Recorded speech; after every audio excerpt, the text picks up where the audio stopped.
अध्यक्ष महोदय, मंत्री महोदयांनी खूप चांगला उपक्रम राबवला आहे। सन्मान्य आमदार महोदयांनी त्याच्यामध्ये पुढाकार घेतला आणि ती राज्याला मोहीम सुरू होते, चांगली गोष्ट आहे।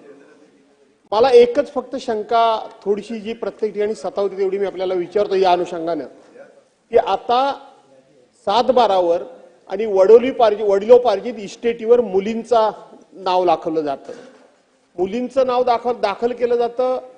ते मुलींचं नाव किंवा त्यांच्या वारसांचं नाव कधीपर्यंत असावं या संदर्भामध्ये क्लॅरिफिकेशन नाही। याचं कारण असं की मुली समजा महाराष्ट्राची मुलगी गुजरातला दिलेली आहे, राजस्थानला दिलेली आहे, आता तिच्या हिश्श्याची जागा किंवा तिच्या हिश्श्याची स्थावर मालमत्ता ती कधीतरी येऊन हक्क सांगणारच आहे, तर मी कशाला त्या ठिकाणी तिचं रक्षण करू असा एक विषय होतो।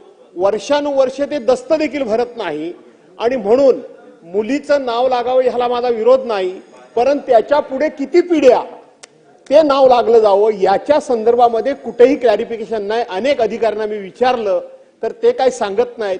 तर त्या संदर्भात आपण काय माहिती देऊ शकाल काय की किती पिढ्या मुलीचं नाव पुढे त्या वडिलोपार्जित इस्टेटीला लागू शकतं?